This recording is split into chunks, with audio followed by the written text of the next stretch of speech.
Oh man, living that double life was exhausting, but it was the only way I felt like me. I was Sarah, the boring corporate lawyer for 8 hours a day, then I was Phoenix, after dark, a whole different woman living out a wild sexual freedom that Tom could never give me. Gosh, I kept my two worlds sealed tight. I had to, because if they collided, my whole life, my job, my marriage, my reputation would just disappear. The thrill of it all was addictive, but the anxiety? It was always a cold knot in my stomach. The real problem, the one I couldn't control, was Mr. Henderson, my quiet neighbor. I swear that man had eyes in the back of his head. Every time I slipped out after midnight, muffled in my black coat, he'd be out there, maybe watering a dead plant or adjusting his mailbox. He never said a word, but his silence was deafening. I could feel his cold, disapproving stare on my back. You know, the kind that said, "I know what you're doing, and I judge you for it." Holy cow, I felt like I was living in a surveillance thriller, and he was the mastermind.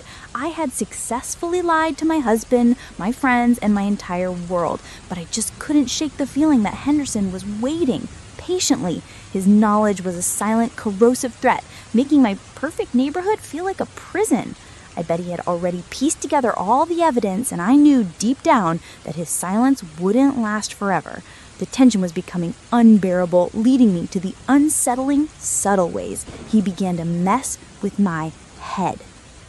Mr. Henderson didn't need to shout to terrify me. His silence was a tactical weapon. Believe me, the subtle attacks were worse than a direct confrontation because they made me question my own sanity. I'd come home and find a tiny, brightly colored piece of lingerie, something I definitely didn't own, tangled in my mailbox flag. Or get this, my internet access would randomly cut out right before a planned meeting, and then, mysteriously, the Wi-Fi password written on a sticky note would appear taped to be inside of my trash can lid. Oh, brother, he was telling me he was watching my digital life, too. I started to see him not as a neighbor, but as an active predator in this twisted Secret Life Exposed game. He'd intentionally park his enormous beat-up truck halfway across my driveway every Tuesday night, the night I always left earliest, forcing me to do this awkward, slow backing out maneuver while he just stood there, staring with that blank, emotionless face. It's wild. The sheer disrespect was a constant reminder. I'm in control of your schedule, your peace, and your secret. Good grief, I wanted to scream, to confront him, to tell him to butt out of my business, but I couldn't risk giving him a reason to speak up publicly, so I stayed quiet, hoping the silent intimidation would just stop. Boy, was I wrong. His little games were just the warm-up act. He was compiling his evidence meticulously, like a cold case detective, getting ready for the moment of maximum impact, the moment he decided to blow up my entire world. I'll never forget that morning. It wasn't a shouting match or a letter. It was far more insidious. I walked out to get the mail and saw it. A tiny, innocuous QR code sticker placed neatly on every single mailbox on our cul-de-sac. Talk about sneaky! My hands were shaking as I scanned the one on my own box. And wham! It linked directly to an anonymous website he'd built showing screenshots of my online profile, a timeline of my late-night excursions, and even photos of the gifts my clients had given me. This was the moment my secret life exposed blew up my entire world.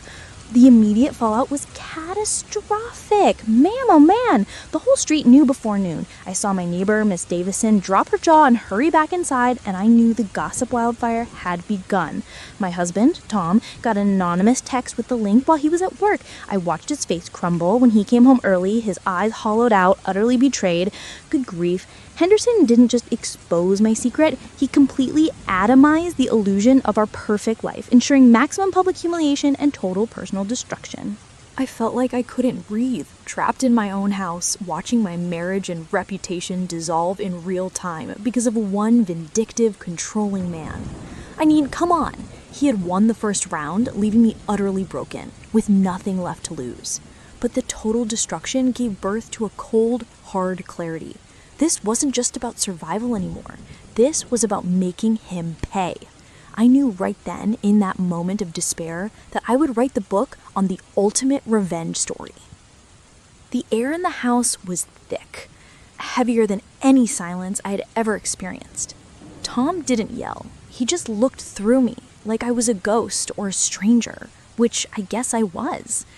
He packed a small bag and left that night without a fight or a final word, and gosh, that silence was the loudest sound of loss I'd ever heard. My entire life, the comfortable, stable one, disintegrated in a single evening, all because of a tiny malicious QR code. Wowzers, the humiliation was suffocating, making it impossible to even leave my bedroom. Oh, brother. The fallout wasn't just domestic. My boss called first thing the next morning, his voice tight and professional, telling me to take immediate and definite leave due to a scandal causing irreparable reputational damage. My carefully constructed career, years of 18-hour days, poof, gone in an instant.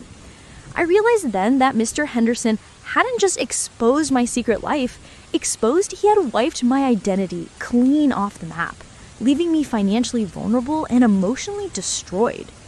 For 2 days, I existed in a fog, drinking lukewarm coffee and watching reruns, feeling utterly empty. I mean, come on, I was numb, convinced I deserved this total loss. But deep beneath the numbness, something cold and crystalline began to form. The emptiness turned into a white-hot, singular focus. Henderson hadn't just ruined my life, he had given me nothing left to lose, freeing me to focus entirely on him. That despair was about to fuel the most calculated and terrifying decision of my life. It hit me while I was staring at Henderson's yard, the same yard where he stood, watching me. Man, oh man, I realized my initial guilt was misplaced.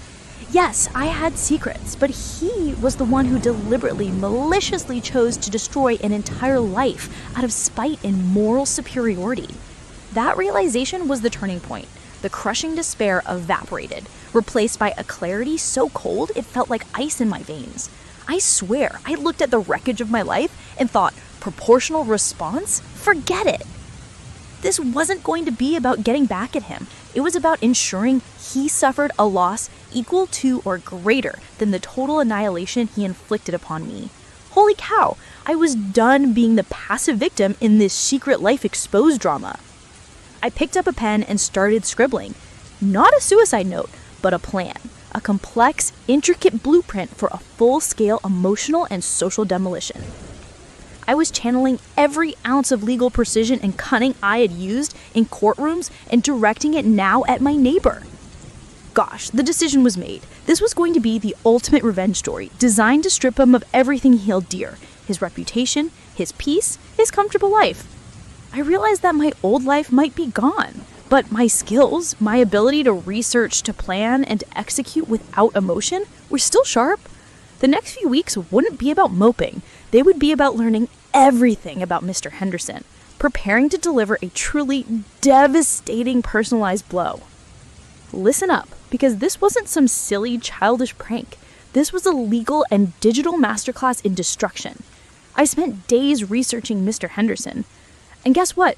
Turns out the self-righteous neighbor who destroyed my secret life exposed had his own Achilles heel. His job as a high-security IT consultant, where absolute trust was paramount. My plan was to prove he was fundamentally untrustworthy, using his own methods against him. I mean, come on. The strategy was multi-layered. First, I would leverage my legal knowledge to find obscure property zoning violations related to his beloved shed, forcing him into a costly legal mess. But the main event involved planting subtle, traceable digital ghosts in public forums and dark web archives. Fake posts and transactions suggesting he had been secretly selling proprietary client data. Holy cow, I was going to use his own digital paranoia against him, making him look like a calculating security risk. The best part, was the anonymity. I meticulously crafted the evidence so it would seem to come from one of his other neighbors, someone he'd annoyed with his constant surveillance. The beauty of this ultimate revenge story was that it wouldn't be a dramatic confrontation. It would be a slow burn disaster that only he understood the true source of. The stage was set, and all that was left was the final, devastating act. You bet I timed the execution perfectly.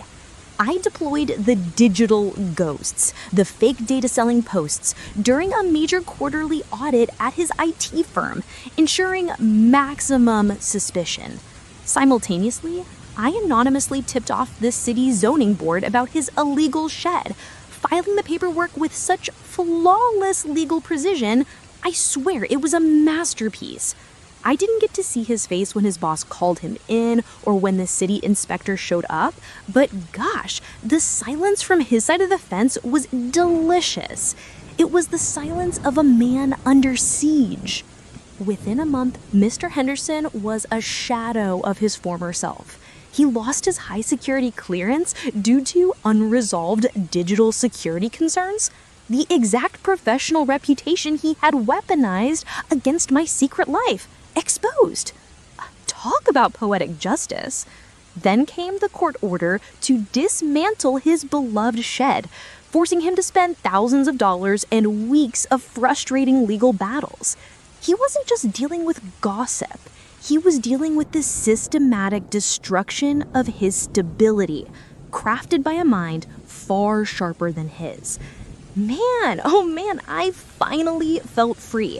Not because my old life was back, but because I had reclaimed my power by delivering the ultimate revenge story. He never looked at me again. He just looked defeated. I sold the house shortly after, leaving him behind to live with the fallout of his own cruelty, knowing I had traded my shame for his absolute ruin. Now, the real question is, after experiencing total annihilation and executing a masterpiece of revenge, what do you do with that kind of incredible power and clarity?